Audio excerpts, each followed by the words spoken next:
So I'm still in my little, guess you'd kind of call it a grotto of gaming or a crevice of crap, depending on what your view is.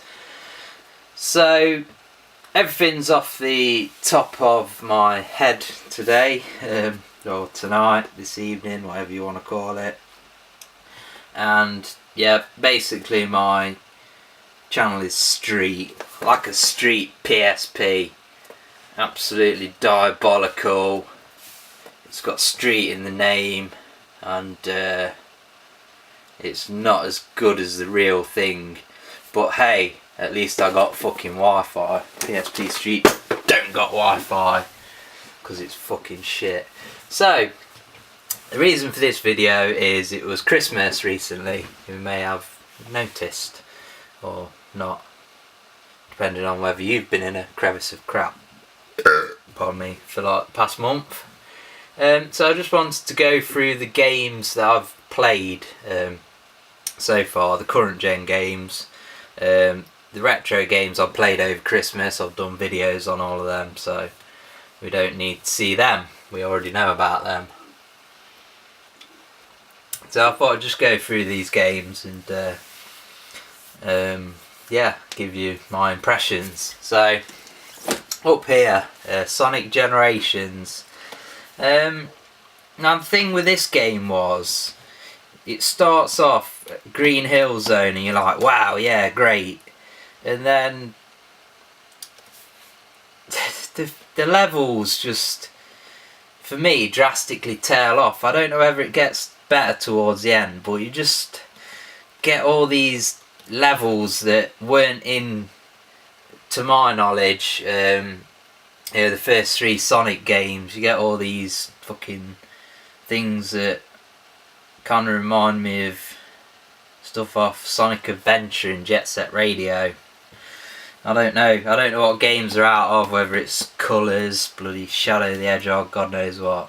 But yeah, it starts off really good. You're like, yeah, Green Hill Zone. And then for me, I don't know whether it's just because I've not played a Sonic game between, you know, the classic Sonics, Sonic Adventure on the Dreamcast and this, you know, but yeah, I've not played any of the GameCube, PS2, any of them games, so I don't know whether it's just for that reason, but I'm kind of disappointed. Don't get me wrong, if you're into platforming games, it's definitely one to check out, but I was kind of disappointed after basically jumping a huge gap of time between playing a new Sonic game. And here's a crazy, ridiculous Sega game, Yakuza Dead Souls.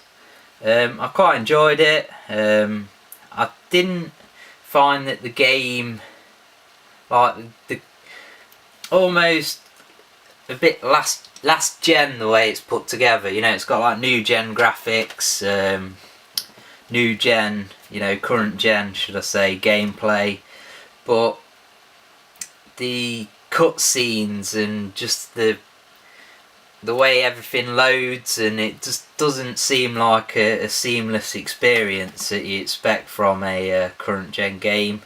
Well, yeah, it's definitely a ridiculous game. Lots to do in it, great fun, just going around giving zombies headshots, and yeah, it's kind of like a little, you know, you get to kind of go around the city, and you know, you can go in a Sega club, is it called, arcade. I'm kind of disappointed that there wasn't any classic Sega games in there, but you know, you can still play some random game that they made. Well, I assume they just made it for the game. So what else have I played? Heavenly Sword, played a bit of this. I put it in just because it's, I think, if I remember correctly, the game's only supposed to be about 5 hours long, so I just thought I'd get it out of the way.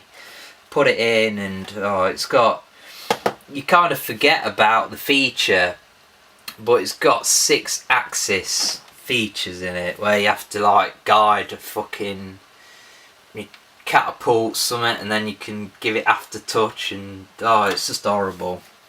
So yeah, I fucking give up on that. Batman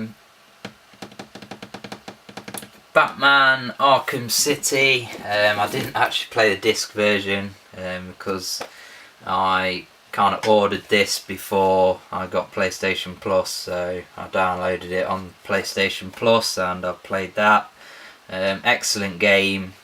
It seems like there's tons to do in it. I was actually expecting the story line to be, story missions to be longer, but pretty happy that it's over with quite quickly, because then you can just dip in and out when you want to. I didn't really want it to be too long and drawn out. Assassin's Creed Revelations is worth mentioning, because it actually comes with the original Assassin's Creed game, which I've completed before, but it's always nice to install a game like that onto your hard disk and go back to it and make comparisons. So if you didn't know that, Assassin's Creed Revelations also comes with the first game.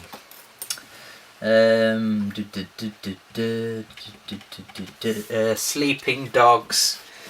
Started playing this probably about halfway through it, I guess, and it's kind of like Grand Theft Auto, but with I'd say Batman Arkham Asylum combat.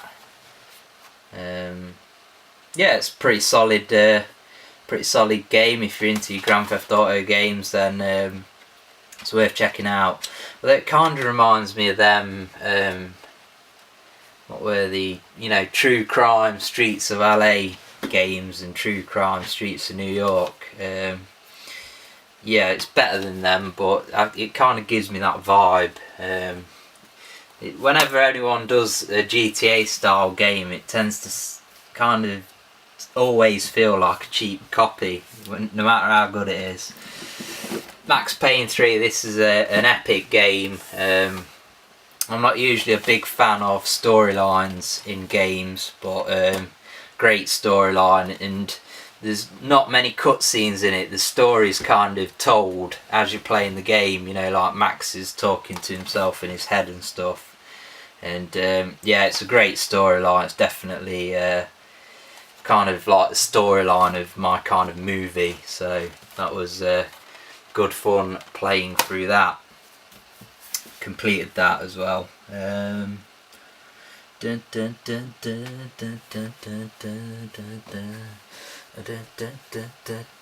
Looking for game music. I cannot see Forza 4 here, and that's another great game that I started playing. I've always been more of a fan of kind of Forza since it's kind of appeared, and the reason is that there's a greater sensation of speed than the Gran Turismo games. The Gran Turismo games feel so slow to me, and people who say that Gran Turismo is ultra realistic and all this fucking bollocks. If I want ultra realistic, I'd jump in my fucking car and drive it like a penis.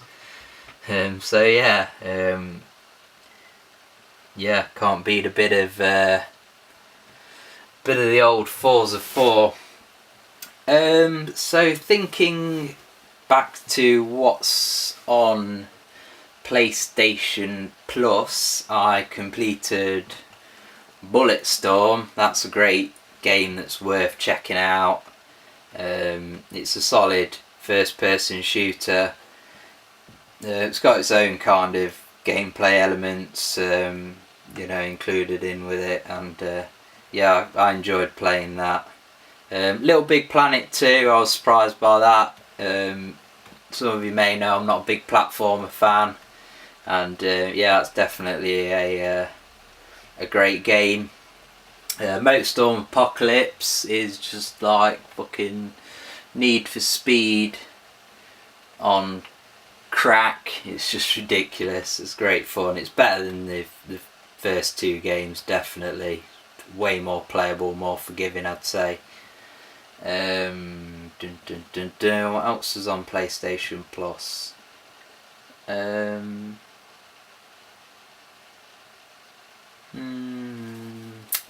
not really anything that I've played a great deal, I don't think. So yeah, that was just a video going through what I've played through Christmas. I've basically completed Arkham City. Well, I'm on to the Catwoman DLC that comes free, and you know, Yakuza Dead Souls, completed the storyline on them games. So yeah, I'd recommend all of them basically. So good stuff, and yeah, that was just an impromptu video off the top of my head and off the top of my game stack. So hope you enjoyed my opinions, but you probably didn't.